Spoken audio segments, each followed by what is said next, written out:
महाभारत युद्धारंभ होने के ठीक पहले भगवान श्री कृष्ण ने अर्जुन को जो उपदेश दिया वह श्रीमद् भगवद गीता के नाम से प्रसिद्ध है। ये महाभारत के भीष्म पर्व का अंग है। गीता में 18 अध्याय और 700 श्लोक हैं। गीता का कौन सा अध्याय रोज पढ़ना चाहिए? गीता के किस अध्याय का पाठ मुक्ति का रास्ता दिखलाती है मुक्ति के लिए? वैसे तो गीता जी का 16वां और 18वां अध्याय सुनाने के लिए कहा जाता है। भगवत गीता में क्या क्या लिखा रहता है?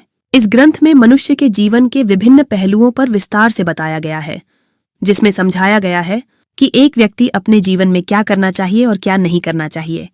भागवत गीता में संसार के 4 मुख्य धर्मों जो हैं ज्ञान योग, कर्म योग, भक्ति योग और राजा योग के बारे में बताया गया है। गीता के अनुसार दुख का क्या कारण है? यदि भगवत गीता को देखें तो हम पाते हैं कि संसार के दुखों का प्रमुख कारण आत्मा के स्वरूप के विषय में हमारा अज्ञान है। हम स्वजनों की मृत्यु की आशंका से ही भयभीत हो जाते हैं। हमने जो भी अर्जित किया या पाया है उसकी हानि की शंका भी हमारी चेतना को कभी पूर्णतया स्वच्छंद नहीं होने देती। हर रोज गीता पढ़ने से क्या होता है? गीता पढ़ने वाले व्यक्ति को सच और झूठ, ईश्वर और जीव का ज्ञान हो जाता है। उसे अच्छे और बुरे की समझ आ जाती है। गीता पढ़ने से व्यक्ति का आत्मबल बढ़ता है और व्यक्ति साहसी और निडर बनकर अपने कर्तव्य पथ पर आगे बढ़ता है। रोजाना गीता पढ़ने से शरीर और दिमाग में सकारात्मक ऊर्जा विकसित होती है। मैं गीता पढ़ना कैसे शुरू करूं? सुबह उठकर स्नान करने के पश्चात गीता का पाठ करें।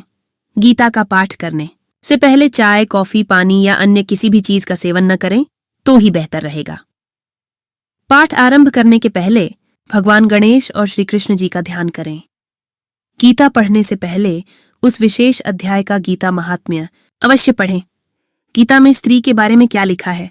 भगवत गीता में श्री कृष्ण ने कहा है कि महिलाएं कभी भी अपना प्यार नहीं बांटती हैं। इतना ही नहीं, वो हमेशा प्यार पर अपना पूरा अधिकार मानती हैं। वैसे कलयुग की बात करें तो महिलाएं इस समय भी कुछ ऐसी हैं। शायद ही कोई महिला होगी जो कभी अपने प्यार को बांट सके। गीता का अंतिम संदेश क्या है? गीता के प्रथम श्लोक का पहला शब्द है धर्म और गीता के अंतिम श्लोक का अंतिम शब्द है मम, अर्थात धर्म और मैं। तो यह जानना आवश्यक है कि मैं कौन हूं और मेरा धर्म क्या है। मरते हुए व्यक्ति को गीता का कौन सा अध्याय सुनना चाहिए? मरते समय कोई भी गीता का कोई भी अध्याय सुना ले, अच्छा रहता है, लेकिन अध्याय 2 गीता सार अति उत्तम रहेगा। किंतु मेरा अपना अनुभव यह कहता है कि मृत्यु के समय गीता सुनाने से होने वाला कुछ है नहीं। गीता को जीवन में उतारना पड़ता है, जो कि एक कठिन यात्रा है। सुनने मात्र से मन का भटकाव तो कम हो सकता है, लेकिन सद्गति नहीं मिल सकती। कृष्ण का सबसे अच्छा संदेश क्या था? भगवान कृष्ण का एक प्रमुख संदेश है कि हमें केवल अपने कर्म पर ध्यान देना चाहिए और उनके परिणाम की चिंता नहीं करनी चाहिए। जैसे गीता में कहा गया है, कर्मण्येवाधिकारस्ते मा फलेषु कदाचन। इसका मतलब है कि हमें अपने काम को ईमानदारी से करना चाहिए और उसके परिणाम के बारे में सोचने की बजाय अपने काम पर ध्यान देना चाहिए। भागवत गीता के हिसाब से खुश कैसे रहें? भगवत गीता में श्री कृष्ण ने बताया है कि जो चीज को बदला नहीं जा सकता उसे स्वीकार लेना चाहिए। इससे इंसान सुखी से अपना जीवन जी सकता है। खुश रहने का यह मूल मंत्र होता है कि जिस चीज में आपका बस ना चले उसे भगवान पर छोड़ देना चाहिए, क्योंकि समय से पहले ना कुछ मिला है। गीता के अनुसार दुख का क्या कारण है? यदि भगवत गीता को देखें तो हम पाते हैं कि संसार के दुखों का प्रमुख कारण आत्मा के स्वरूप के विषय में हमारा अज्ञान है। हम स्वजनों की मृत्यु की आशंका से ही भयभीत हो जाते हैं। हमने जो भी अर्जित किया या पाया है उसकी हानि की शंका भी हमारी चेतना को कभी पूर्णतया स्वच्छंद नहीं होने देती। भगवान में मन लगाने के लिए क्या करना चाहिए? भगवान श्री कृष्ण हमें हमारे मन को शांत और स्थिर करने के लिए 2 उपाय देते हैं। पहला, ध्यान लगाना या मेडिटेट करना। दूसरा, वैराग्य भाव सीखना।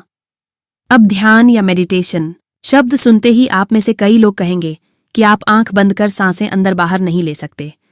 गीता में सफलता के लिए कौन से उपदेश हैं? गीता के वो 5 उपदेश जो लाइफ में सफल होने की देते। किसी चीज से ज्यादा लगाव, अगर आप किसी चीज से, इंसान से या फिर सक्सेस पाने के लिए बहुत ज्यादा लगाव रखेंगे तो ये आपके लिए नुकसानदेह हो सकता है। आंड निडर बनें, शक की आदत ना पालें, क्रोध ना करें, परिणाम के बारे में पहले ना सोचें। गीता क्या सिखाती है? गीता में आत्मा, परमात्मा, भक्ति, कर्म, जीवन आदि का वृहद रूप से वर्णन किया गया है। गीता से हमें यह ज्ञान मिलता है कि व्यक्ति को केवल अपने काम और कर्म पर ध्यान देना चाहिए। साथ ही कर्म करते समय इस बात का ध्यान रखना चाहिए कि हम जो भी कर्म कर रहे हैं उसका फल भी हमें निश्चित ही प्राप्त होगा।